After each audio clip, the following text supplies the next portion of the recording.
नमस्कार शेतकरी बांधवांनो. नमस्कार. नमस्कार दादा.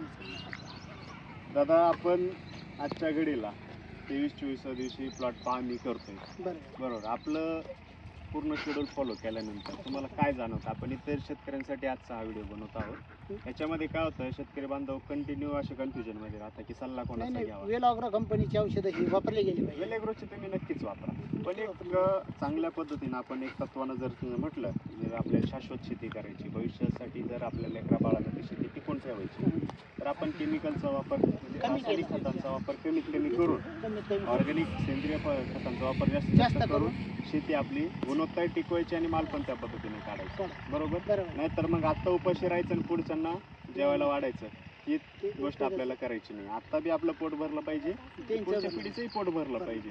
म्हणजे 30% आपल्याला रासायनिक खतांचा वापर करायचा आणि 70% आपल्याला सेंद्रिय खतांचा वापर करायचा. मित्रांनो, इथं तुम्ही पाहू शकता आजच्या 23-24 दिवशी हा प्लॉट आहे.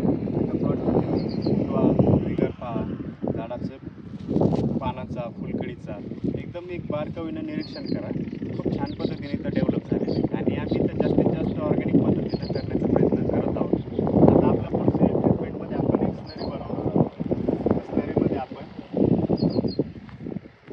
देशी गाईचं गोमूत्र घेणार आहोत, त्यानंतर डाळीचं पीठ घेणार आहोत, त्यानंतर आपण ओलं जे कच्चं शेण म्हणतो ना, ते कच्चं शेण घेणार आहोत. त्याचबरोबर आपण फॉस्फरसचे बॅक्टेरिया घेणार आहोत त्याच्यामध्ये, त्याचबरोबर एक मायक्रोरायझा घेणार आहोत. एवढं सगळं कॉम्बिनेशन करून आपण त्याची स्लरी बनवणार. ती स्लरी बनवल्यानंतर ती स्लरी आपल्याला 8-15 दिवसानंतर 80% वापरायची आणि 20% परत शिल्लक ठेवायची.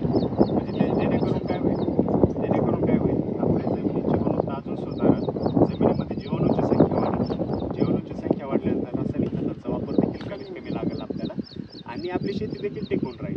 म्हणजे आजच्या व्हिडिओचा मुद्दाच हा की जर आपण रासायनिक कडून जर सेंद्रियकडे वळत असू, तर फक्त लोकल कंपनीच्या नादी न लागतं एक थोडं शाश्वत पद्धतीने जर विचार केला, तर थोडासा बुद्धिमत्तेचा विचार करून जर आपण शेती केली, ज्याच्यामध्ये अझॅक्टोबॅक्टर, ट्रायकोडर्मा, मायक्रोरायझा बरोबर, फॉस्फरसचे बॅक्टेरिया, झिंक सोलुबलायझिंग बॅक्टेरिया किंवा तुमचं फॅसिलोमायसिन असेल, या सर्व जीवाणूंचा वापर करून आपण स्लरी बनवून त्याचा जास्तीत जास्त वापर करणार आहोत, जेणेकरून आपली शेती देखील टिकल आणि आपल्याला उत्पन्न देखील चांगल्या पद्धतीने मिळेल. एकंदरीत तुम्ही माझी ट्रीटमेंट घेऊन समाधानी आहात का? तुमची ट्रीटमेंट घेऊन समाधानी. एकंदरीत काय वाटलं तुम्हाला खर्चाच्या मानानं? खर्च कमी झालेला आहे आणि झाडं डेव्हलप चांगली झालेली. झाडं चांगली पद्धतीने डेव्हलप झाली बरोबर. रोगराई देखील येत असते, त्याच्यावर देखील आपण काम करणारच आहोत. पण आपल्याला गुणोत्तर कसं ठेवायचं आहे, 30% रासायनिक आणि 70% ऑर्गॅनिक मधलं, जेणेकरून आपली शेती देखील टिकल.